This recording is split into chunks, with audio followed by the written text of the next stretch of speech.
Kieran Gibbons here in Mardy Boxing Club. Delighted to be joined by Brett Parry. Brett, good to see you, mate. I don't think I've ever interviewed you before, so I guess first question, how did you first become involved in boxing? No, I think you're right. I think that we haven't, obviously we speak quite a bit on the circuit, but yes, I got involved in boxing about 11 years ago. Fell on my lap really, got involved in the amateur game, getting involved with the kids, etc. Then we set up the gym, myself and Mike Hughes. Alex Hughes' father set the gym up 2013, and the rest is history, as they say. Just moved on to, you start with the kids and then you get into the youth level, then the seniors, and then the next thing you know, you're training professionals and winning titles. So it's been quite fast. It's moved along quite at a rapid rate. So you don't actually have any boxing experience yourself? No. I never boxed as a kid. Obviously, I've done my apprenticeship as a coach to surround myself with good people. The likes of I touched on earlier, Mike Hughes, who's been in the game a long time. Everyone knows Mike on the circuit. It's in the amateur game. Alex Hughes. Then I moved down and helped second to Gary Lockett for a considerable amount of years, and then I was just pushed into the pro game just to go and get my professional licence. Mike and Alex were instrumental behind that decision, along with Gary as well. So yeah, and it's that's where we're at. So what is your sporting background? Mainly football and rugby. It's the same as any Welsh youngster growing up. He was inspired to be a rugby player, a football player. Always loved boxing, always understood it, respected the sport. And when I was given an opportunity to jump into it a couple of years back, then I jumped in with both feet. Was it just the case you were friends with Mike and? Yeah, no. So how it worked was that there was a local amateur boxing club in Ferndale, Ferndale Amateur Boxing Club, that was run. I think Barry Jones' father, Di Jones, was running it. They stumbled across a couple of issues with the building, where they were being kicked out. I had a bit of space and a property that I had access to. So then obviously Mardy Boxing Club was born. I got involved in it, just on the peripherals of it, just assisting and helping as and when I could. And yeah, it's just gone from strength to strength, which brings us to where we are today. And for people who perhaps not involved in amateur boxing in close detail, I mean, what does involve in running an amateur boxing club take? I mean, day to day for you or week to week? It can be quite intense. Anyone that's in the game will understand that it's not just a one training session a week and then you box on a weekend. It's a 4-5 day night. But it's not just opening the doors and letting the kids train, or the seniors train, or the boxers train, whatever level they're at. There's a lot of work that goes on behind the scenes, the matching, the shows. We spoke about earlier on, myself and Mike are taking a lot of kids up to Edinburgh on the weekend. There's a lot that goes on, and a lot of fundraising goes on as well to keep these places going, because it's not cheap in this day and age running an establishment like this. So yeah, it can take a lot of time. You've got to be talking in between 30 and 40 hours per week that goes into it, on top of obviously a day job, etc. So it certainly takes it out of you. So it's almost like having a second job that you don't really get paid for the most part? Yeah, you've got to love it. I think there's an old saying that boxing chooses you rather than you choose boxing, and you've got to have a passion. If you've got a passion for something, then you don't tend to see it like that. But yeah, you've got to love the sport to put that much of time, which does take you away from your family. But yeah, you've got to love it. And was it a bit daunting for you when you first started as a trainer, not having a boxing experience yourself? Cool. Yeah, and I'm glad you've asked that, because I think people that know me well enough know that it's a hard sport to come into if you haven't got that knowledge, because you do get questioned in terms of what do you know, and you have all the comments chucked that you've never done it, etc. So yeah, it is difficult. It's difficult to put, but I think if there's any coaches out there that are thinking of getting into it, as long as you go down the right channels, you get the right experience, surround yourself with good people, there's no reason why you can't achieve what an ex-boxer has achieved just because they've got that little bit more experience. Some of the best boxing trainers in the world have never boxed. Some of the best football coaches in the world have never played football to that particular level. So Yeah, so it can be difficult, but you've just got to get over that line until you can start proving people wrong, and hopefully I've got to that point. So with that in mind then, what makes a good boxing coach? Because I mean, you train guys right from novice, amateurs, through to pro boxers fighting for Welsh titles. Just quite a range there. Yeah, so we've got, in this particular gym, so we've got youngsters coming in from 9-year-old right through to the pros, winning amateur titles, professional titles, etc. So it does take a different skill set to understand. Obviously, you've got to understand the game and the sport, but there's a lot of discipline involved. So you've got to be a certain character. You're not just dealing with your average 24-year-old amateur boxer.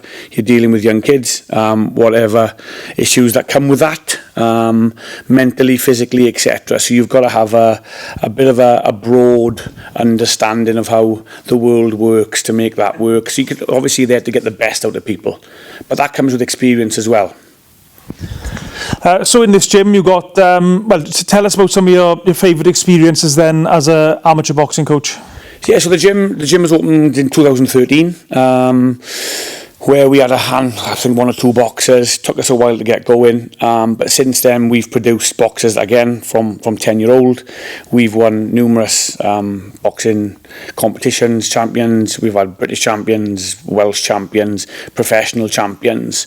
So in terms of my favourite experiences, they've got to be, obviously, any time that anyone wins an amateur title year, a full title, I think they'll keep building. I think each and every time they come along, you've got to cherish their moments, because they're not easy. They don't hand them vests out for nothing.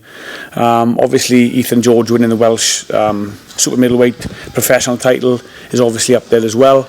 So yeah, so I think that there's so many to mention, and hopefully there's many more to come.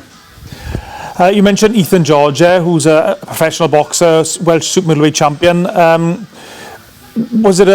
What was the process for you to become a professional boxing trainer, or was that just the natural next step?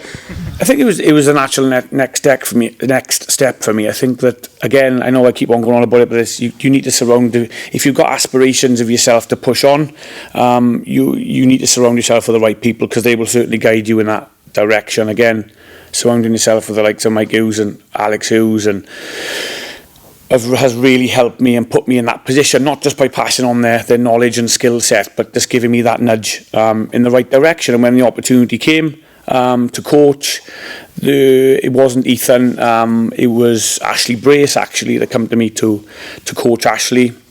Then the next thing, you're picking up Morgan Jones, then you're looking at Ricky Rowlands, there's Ethan George in the mix, and now we've got our very own Lewis Parfitt. I think one thing that we can offer here as a boxing club is that it was a dream of mine to bring someone from the amateur game into the professional, and Lewis was the first to do that from this gym, which we're really, really proud of. So Ethan George is a big fight coming up in December. Can you tell us about that? Yeah, so Ethan goes again on the December the 7th. He is boxing Willie Galaney down. Willie's trained by Enzo Mack. Everyone knows who Enzo is. Ethan beat Ryan Pocock first round stoppage earlier this year to pick the belt up. So I think it's just for us now, or for Ethan, it's a natural progression. He wants to defend that belt. Willie's been shouting his name for long enough, and rightly so. Willie wants to challenge himself. That's what we're in the sport for. So yeah, we eventually managed to secure a place on a Black Flash Promotions card down in the LC2 in Swansea on December the 7th, where I'm hoping it's going to be a bit of a decent fight. Do you have to pinch yourself sometimes when you realise I know you're not going up against it, but when you're going up against the former world champion Enzo Macronelli in the opposite corner? You know, if you've only been in boxing 11 years or so. Yeah, sometimes Enzo's a great guy. I think that I know we have a laugh and a joke, but Enzo's achieved everything in the game, right through from the amateurs right through to obviously becoming world champion. So of course it is the skill set and knowledge that he's got. Enzo, if you look at it, can be quite daunting, and he's probably going to laugh when he watches this interview, but hey, that's what we're in the game for, to challenge ourselves against the best. You also mentioned earlier Lewis Parfitt, who started off as an amateur year, now a pro. Tell us a little bit about him. Yeah, again, we're really proud of Lewis, not just myself, but the coach at the gym, Mike, Alex. Lewis came to us about 7 years ago. He had a handful of about a dozen fights. Come from Merthyr X, from another good amateur boxing coach, Gareth Donovan. He came to us because he moved into the area. He ended up having 40 odd amateur fights. Won a Welsh senior title. Picked up a bronze in a British Championship. So then Lou decided to turn over, which was a really proud moment for us, because that's something that we've been looking to achieve, to get that. That's the natural progression, that conveyor belt, the boxers coming through. But he also looks at, with Lewis doing that, it also gives the youngsters underneath him now on the conveyor belt something to work towards. Okay, and I think I got to ask you about Alex Hughes. Of course, Alex he's from this area. His dad helps run this gym as well. Alex's career was cut short due to injury. What's it like working with Alex? Oh, it's unbelievable. Alex is. A lot of people don't know this, and Alex won't shout from the rooftops. The support and advice he gave me initially, and now even today, you'd probably notice that Alex he's in the corners with myself. To have someone like that on my shoulder, guiding me in the right direction, is priceless to me. And I always thank him when I need to thank him. And we have a couple of beers and we have a laugh and a joke. But no, I really mean it. It's a good opportunity for me to express the way that I feel, but just to have him, not just for myself, but to have him in and around the gym, with the natural talent that man has got, to pass down to the younger fighters, the amateurs and the pros as well. It's really nice to have him. We're really blessed to have him around us. Okay, mate, thanks for the interview. Some of the boys are trying to get in the gym, so we let them in, stuck out there in the cold. But it's good to talk to you, and good luck for all your fights coming up, mate.